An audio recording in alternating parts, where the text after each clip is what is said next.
طيب بسم الله. السلام عليكم ورحمة الله وبركاته. إن الحمد لله نحمده ونستعينه ونستغفره ونعوذ بالله من شرور أنفسنا ومن سيئات أعمالنا. من يهده الله فلا مضل له ومن يضلل فلا هادي له وأشهد أن لا إله إلا الله وحده لا شريك له وأشهد أن محمدا عبده ورسوله صلى الله عليه وعلى آله وأصحابه والتابعين وتابع التابعين ومن تبعهم بإحسان إلى يوم الدين. يا أيها الذين آمنوا اتقوا الله حق تقاته ولا تموتن إلا وأنتم مسلمون. يا أيها الناس اتقوا ربكم الذي خلقكم من نفس واحدة وخلق منها زوجها وبث منهما رجالا كثيرا ونساء واتقوا الله الذي تساءلون به والأرحام إن الله كان عليكم رقيبا. يا أيها الذين آمنوا اتقوا الله وقولوا قولا سديدا يصلح لكم أعمالكم ويغفر لكم ذنوبكم ومن يطع الله ورسوله فقد فاز فوزا عظيما.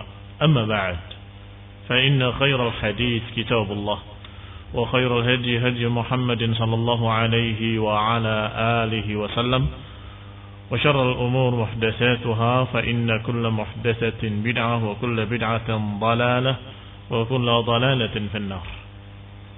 Ikhwani fi din, a'azakumullah.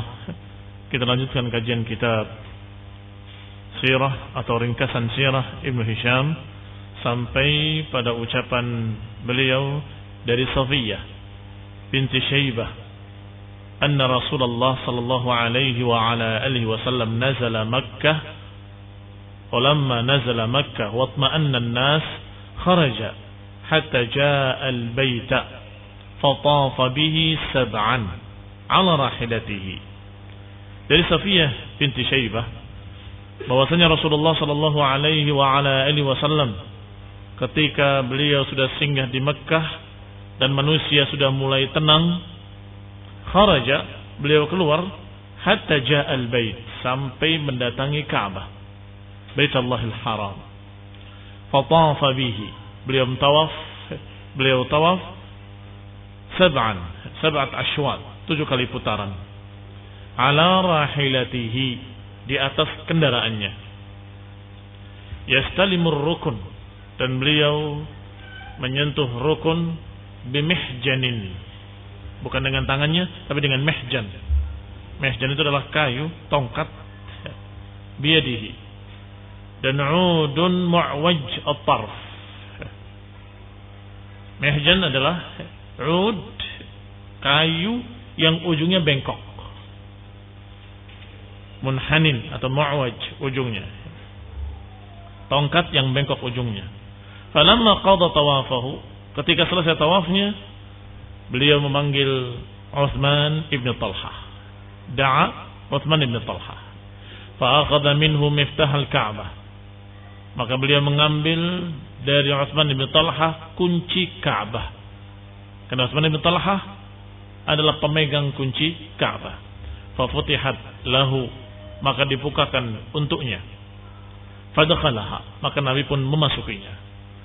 Fawajada fiha hamamatan min 'idan. Didapati di sana ada patung berbentuk burung dara dari tembikar. Fakasaraha biyadihi, maka Nabi pun memecahkannya dengan tangannya. Thumma tarahaha, kemudian dilemparkan. Thumma waqafa 'ala babil Ka'bah, kemudian beliau berdiri di pintu Ka'bah.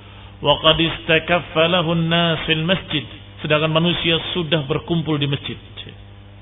Nabi SAW berdiri di Ka'bah, di pintu Ka'bah, dalam keadaan manusia sudah berkumpul di sana.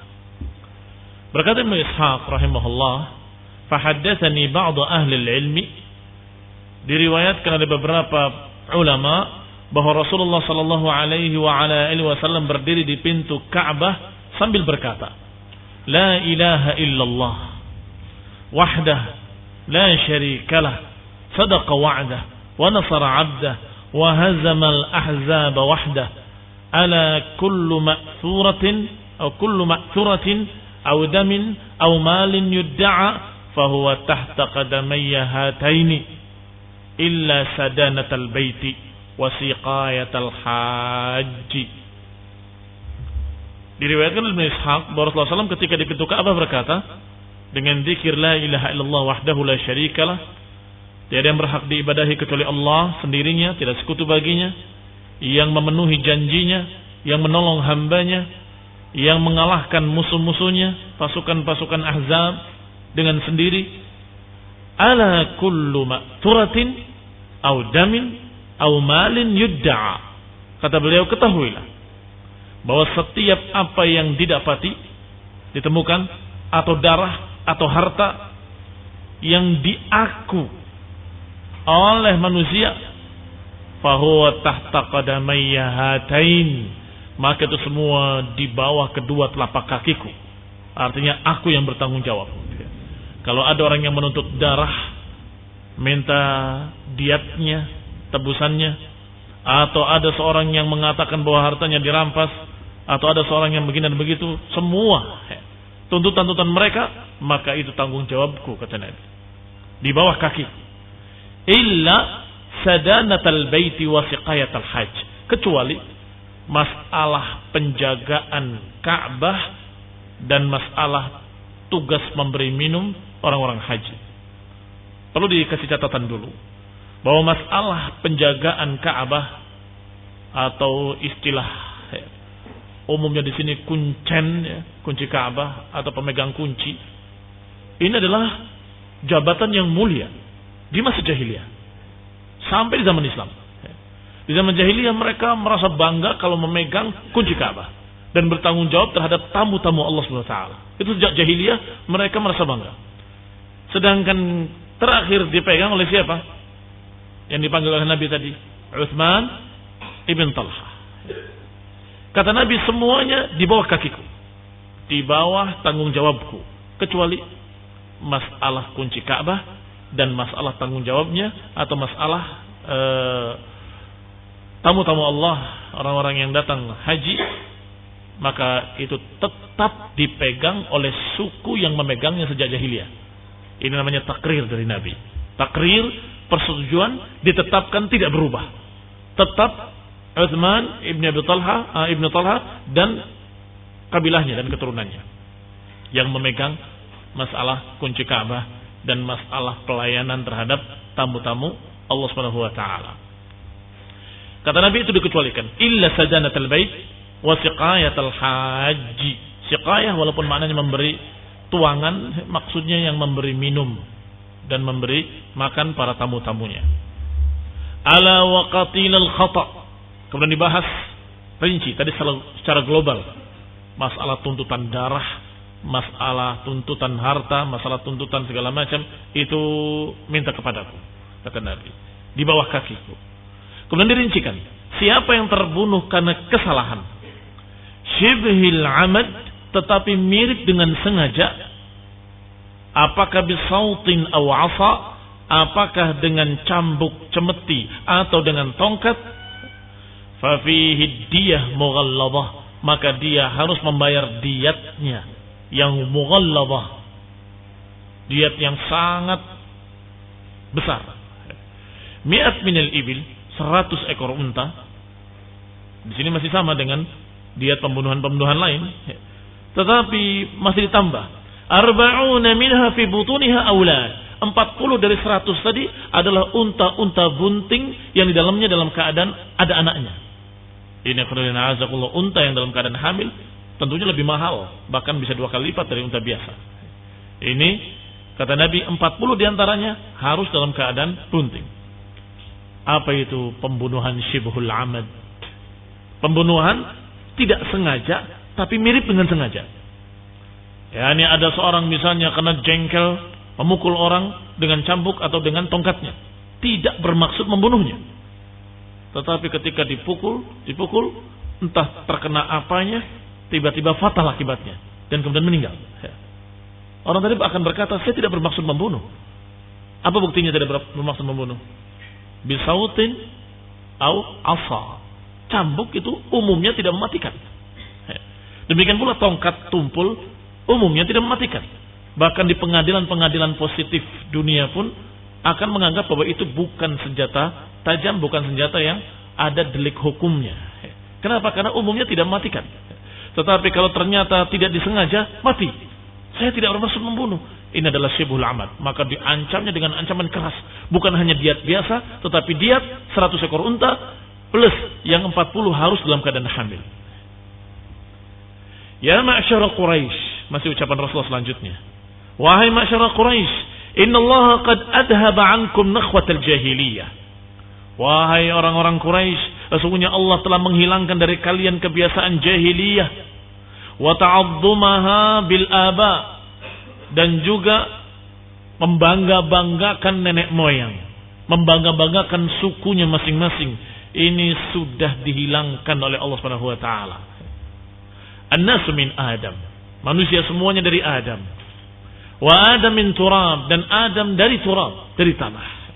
Maka seluruh bangsa-bangsa, suku-suku, kabilah-kabilah, semuanya tidak perlu saling membanggakan sukunya, saling membanggakan turunannya, karena inna akramakum indallahi atqakum. Inna akramakum indallahi atqakum.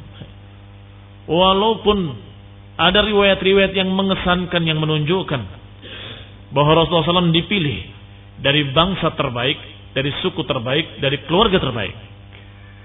Artinya dipilih dari bangsa Arab yang tentunya lebih baik daripada Ajam, dan kemudian dari Quraisy yang lebih baik dari suku-suku lainnya, dan dari Quraisynya dipilih dari Bani Hashim yang lebih utama dari semua yang lainnya, dari 12 suku Quraisy. Ini pun tetap berkait dengan ketakwaan. Inna akramakum indallahi atqakum. Kalau tidak bertakwa, walaupun dari suku Quraisy, walaupun dari kalangan Arab, walaupun dari kalangan Bani Hashim, bahkan dari turunan Nabi sekalipun. Kalau ada turunan Nabi dari laki-laki. Sekarang yang ada yang mengaku turunan Nabi adalah turunan Ali ibn Abi Thalib, dari anak Rasulullah SAW Fatimah. Maka itu bukan turunan Nabi, tapi turunan Ali. Kalaupun dari turunan Ali, kalau dia tidak takwa, maka hilang seluruh kemuliaannya. Sebaliknya, kalau dia bertakwa, ternyata dia dari kalangan Arab, dari Quraisy, maka kemuliaannya lebih tinggi daripada orang yang bertakwa lainnya. Kembali kepada ucapan Rasulullah SAW, ya ma'syaral Quraisy, innallaha qad adhaba ankum nakhwatal jahiliyah wa ta'adzumaha bil aba. Wahai orang-orang Quraisy, wahai bangsa Quraisy, sesungguhnya Allah sudah menghilangkan dari kalian kebiasaan jahiliyah dan berbangga-banggaan dengan keturunan. Manusia seluruhnya dari Adam, sama saja. Dan Adam dari tanah. Tsumma tala hadhil ayah. Kemudian Nabi membacakan ayat ini. Ya ayyuhan nasu inna khalaqnakum min dzakarin wa untha wa ja'alnakum syu'uban wa qabaila lita'arafu inna akramakum 'indallahi atqakum. Wahai manusia, sesungguhnya kami menciptakan kalian dari laki-laki dan perempuan, berbangsa-bangsa, bersuku-suku, agar kalian saling kenal mengenal. Sesungguhnya yang paling utama di kalangan kalian adalah yang paling bertakwa di antara kalian. Sehingga suku-suku tadi, bangsa-bangsa tadi disebut-sebut, tetapi hanya sekedar mengenali. Fulan dari Bani Fulan, si Fulan dari Quraisy, si Fulan dari Bani Adi, si Fulan dari Bani Tamim. Hanya untuk mengenali saja. Adapun kemuliaan, inna akramakum indallahi atqakum. Tsumma qala ya ma'syar Quraisy. Kemudian Nabi berkata lagi, sallallahu alaihi wa ala alihi wasallam, ya ma'syar Quraisy, ma turawna anni fa'ilun bikum. Wahai bangsa Quraisy, apa yang kalian prasangkakan kepada aku? Apa kira-kira pendapat kalian yang akan aku perbuat? Ini menurut kalian, aku akan berbuat apa terhadap kalian? Diarahkan kepada siapa ini? Diarahkan kepada mereka-mereka yang masih musyrikin, yang mereka dalam keadaan sudah kalah, sudah dikuasai oleh Rasulullah. Kira-kira kami akan berbuat apa terhadap kalian? Mereka menjawab khaira, kebaikan. Jadi kami menduga pasti kebaikan. Akhun karim wa ibnu akhin karim. Engkau saudara kami yang mulia, anak dari saudara kami yang mulia. Maka Nabi SAW menyebutkan keputusannya. Idhabu fa antumut tulaqa. Pergilah kalian. Kalian bebas. Pergilah kalian bebas. Tulaqa bentuk jamak dari taliq. Taliq artinya dibebaskan, dimerdekakan. Ini qulina azakumullah, tentunya mereka-mereka yang tidak tercatat dalam catatan hitam. Tidak tercatat dalam catatan-catatan yang Rasulullah SAW menyatakan bunuh mereka semuanya. Yang sudah sebutkan satu persatunya pada kajian yang lalu. Maka selebihnya dikatakan silahkan. Tsumma jalasa Rasulullah sallallahu alaihi wa ala alihi wasallam. Kemudian Rasulullah SAW duduk di masjid. Faqam ilaihi Ali ibn Abi Thalib. Kemudian berdirilah Ali bin Abi Thalib. Di tangannya ada miftahul Ka'bah fi yadihi. Di tangannya ada kunci Ka'bah. Faqala, kemudian berkata, ya Rasulullah, ijma' lana al-hijabah ma'as siqayah. Ya Rasulullah, kumpulkan untuk kami kedua-duanya. Hijabah wa siqayah. Hijabah adalah memberikan makan pada mereka. Siqayah, hijabah adalah penjagaan pintu. Siqayah adalah berminum minum. Yani berikanlah jabatan itu kepada kami, orang-orang dari Ali dan turunannya. Kata Rasulullah SAW, qala sallallahu alaihi wasallam, aina Uthman ibn Talhah? Mana Uthman ibn Talhah? Siapa Uthman ibn Talhah? Nah, yang tadi sudah disebut, yang memegang kunci Ka'bah di masa jahiliyah. Maka Uthman ibn Talhah mana? Ketika dipanggil, du'iya lahu, dipanggil untuknya, faqala, maka Nabi memberikan kuncinya. Haka miftahaka ya Uthman. Ini miftah milikmu wahai Uthman. Kunci yang merupakan tanggung jawabmu. Al-yaum yaumu barrin wa wafa. Hari ini adalah hari kebaikan dan hari penepatan janji. Wafa adalah penepatan janji. Nabi sudah menjanjikan tadi bahwa semua urusan-urusan yang seperti itu, yang berat-berat tadi itu tanggung jawabku. Adapun dikecualikan hijab wa siqayah, tetap pada mereka yang sebelumnya. Maka Nabi menyatakan al-yaum yaumu barrin wa wafa. Hari ini adalah hari kebaikan dan hari penepatan janji. Ketika kaum muslimin dengan pasukan besarnya mengepung Mekah dan kemudian memasuki Mekah, mereka merasa bahwa ini kemenangan besar, sehingga terucap dari salah seorang sahabat kalimat, al-yaum yaumul malhamah. Hari ini adalah hari pembantaian. Kata Nabi, tidak. Al-yaum yaumul marhamah. Lihat bedanya kemenangan kaum muslimin dengan kemenangan orang-orang kafir. Kalau orang-orang kafir menang, apa yang terjadi? Pembantaian. Kalau orang-orang kafir yang berkuasa, yang terjadi adalah pembantaian kaum muslimin. Itu sering terjadi di mana-mana sepanjang masa.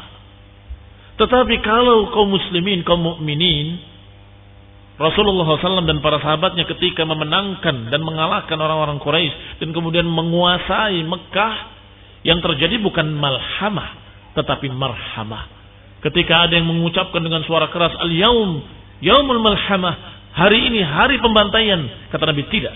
Al-yaum yaumul marhamah, hari ini hari kasih sayang, hari rahmat dari Allah Subhanahu wa taala turun. Maka dikatakan di sini dengan kalimat al-yaum yauma barrin, hari ini hari kebaikan. Kalau kaum muslimin menang, kalau sebuah negeri dikuasai oleh orang-orang yang beriman, dikuasai oleh orang-orang yang beriman pada Allah dan Rasulnya, dijamin pasti rahmat yang terjadi. Yang terjadi adalah kebaikan. Yang terjadi adalah kemakmuran. Masya Allah. Sallallahu alaihi wa ala alihi wasallam. Diriwayatkan oleh Ibnu Hisham ada satu kisah. Qala haddatsani ba'du ahli al-ilmi anna Rasulullah sallallahu dakhala al-bait yaum al-fath. Disampaikan kepadaku oleh para ulama, kata Ibnu Hisham, bahwa Rasulullah sallallahu alaihi wasallam masuk ke Ka'bah pada hari dibukanya kota Mekah. Fara'a fihi suwaral malaikah. Ternyata didapat di dalamnya ada gambar-gambar malaikat. Sebagaimana gambar-gambar di gereja, malaikat-malaikat dengan sayap-sayap segala macam. Yang lebih menjengkelkan lagi, ra'a Ibrahim alaihi salam musawwaran, melihat juga gambar Ibrahim alaihi salam digambar di dinding-dindingnya. Fi yadihil azlam yastaqsimu biha. Yang di tangannya ada azlam. Azlam itu tongkat-tongkat untuk undi nasib. Seperti anak-anak panah, tetapi nggak ada ujung tajamnya, nggak ada bulu-bulunya, untuk undi nasib. Digambar Ibrahim sedang undi nasib. Maka Nabi SAW marah dan menyatakan, qatalahumullah, semoga Allah memerangi mereka. Ja'alu syekhana yastaqsim bil azlam. Mereka menggambarkan syekh kami, tokoh besar kami Ibrahim alaihissalam, mengundi nasib. Masya'na Ibrahimul azlam. Apa urusannya Ibrahim dengan azlam? Dengan tongkat-tongkat untuk undi nasib itu, dengan kayu-kayu untuk undi nasib. Apa urusannya Ibrahim dengan itu? Maka Ibrahimu Yahudiyan wala Nasraniyan walakin hanifan muslima wa ma kana minal musyrikin. Ibrahim bukan Yahudi, Ibrahim bukan Nasrani, tetapi beliau adalah hanifan muslima, yang condong kepada Allah, yang berserah diri pada Allah, wa ma kana minal musyrikin, dan bukan golongan musyrikin. Bukan Yahudi, bukan Nasrani, bukan pula musyrikin. Ibrahim bukan musyrikin. Demikian pula kita ucapkan kalimat yang sama ketika mereka menggambar Isa alaihi salam di gereja-gerejanya dengan kalimat-kalimat, dengan berbagai macam gambaran-gambaran yang salah. Kita katakan tidak mungkin, Isa bukan musyrikin alaihi salam. Tsumma amara bitilka suwar kulliha fatumisat. Maka diperintahkanlah oleh Rasulullah SAW terhadap gambar-gambar tersebut untuk dihapus seluruhnya. Wa anna Rasulullah SAW dakhala al-Ka'bah. Kemudian Rasulullah SAW masuk ke Ka'bah. Amal Fathi, pada tahun dibukanya kota Mekah itu. Bersamanya Bilal ibn Abi Rabah. Fa'amarahu an yu'adzin. Kemudian diperintahkan oleh Rasulullah SAW untuk azan. Maka pertama kali Bilal azan di atas Ka'bah. Ini pertama kali. Karena sebelum ini, sebelum Fatu Mekah, jangankan berazan atau jangankan mengumandangkan azan, mengucapkan la ilaha illallah saja dipukuli di sana. Masih ingat ketika awal-awal pertama, ketika Abu Dzar menyatakan aku akan mengucapkannya di Ka'bah, kata Nabi jangan, pulanglah ke kaum. Tapi ya Rasulullah, aku akan mengucapkannya. Ketika diucapkan di Ka'bah, dipukuli sampai hampir terbunuh, kemudian ditolong oleh Abu Bakar Siddiq radhiyallahu taala anhu.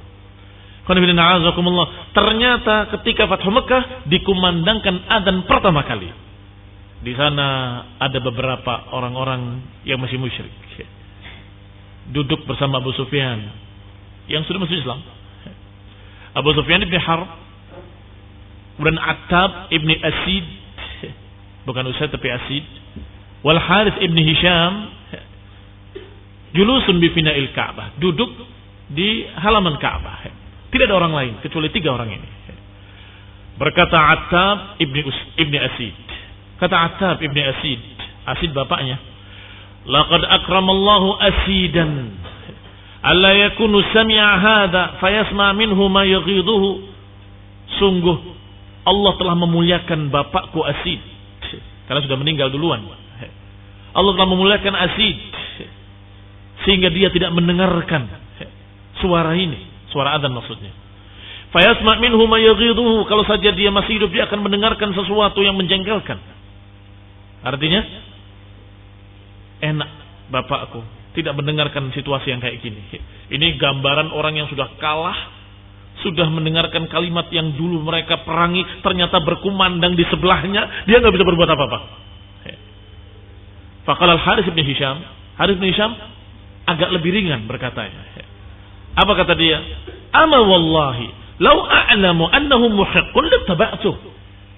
Ketahuilah demi Allah, kalau memang dia di atas kebenaran, aku akan ikuti. Ini kenapa engkau sampai seperti itu? Kalau memang benar, kalau memang hak, aku akan ikut. Ini sudah beda. Sudah beda dengan ucapan Abu Jahal bin Hisham. Ketika dia berkata, Allahumma in kana hadha huwal haqqu min 'indik fa'amtir 'alaina hijatan minas sama'. Ya Allah, kalau memang hak apa yang dibawanya, memang benar apa yang dibawanya dari engkau, hujani kami dengan batu.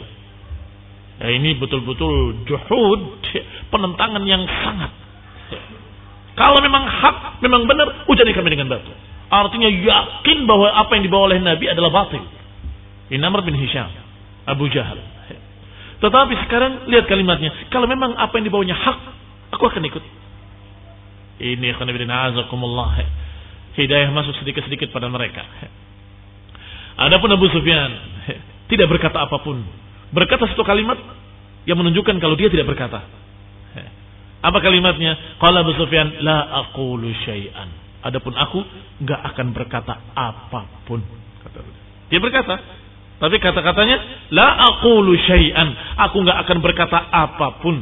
Lau takallamtu la akhbarat anni hadil hasa. Kalau aku ngomong, kerikil-kerikil ini akan berbicara, akan menyampaikan beritaku. Karena sudah tahu bahwa Rasulullah SAW adalah Rasul yang memiliki sekian mukjizat-mukjizat yang Allah muliakan dengannya. Maka kalau aku berbicara, pasti tahu. Pasti Rasulullah SAW tahu. Ternyata benar ucapan Abu Sufyan. Kharaja alaihim Nabi SAW, Rasulullah SAW keluar menemui mereka bertiga. Faqal, kemudian Nabi bersabda, qad alimtu alladhi qultum, sungguh aku tahu apa yang kalian katakan. Kalian berkata begini kan? Berkata begitu kan? Tsumma dzakara dzalika lahum. Kemudian disebutkan oleh Rasulullah SAW semua kata-kata mereka. Maka Harith dan Attab yang tadinya masih musyrikin berkata, nashhadu annaka Rasulullah, sungguh kami mempersaksikan bahwa engkau benar-benar Rasul. Mattala ala hadza ahadun kana ma'ana fa naqulu akhbarak. Sungguh enggak ada seorang pun yang melihat kami yang kemudian kami bisa berkata pasti dia ngasih kabar. Paham maksudnya? Enggak ada di antara kami orang lain. Kalau saja ada orang lain kemudian pergi, oh si fulan yang ngasih kabar, kan begitu. Ini enggak ada. Maka pasti diberitahu oleh Allah Subhanahu wa taala. Dan siapa yang diberitahu oleh Allah Subhanahu wa taala dan mendapatkan wahyu?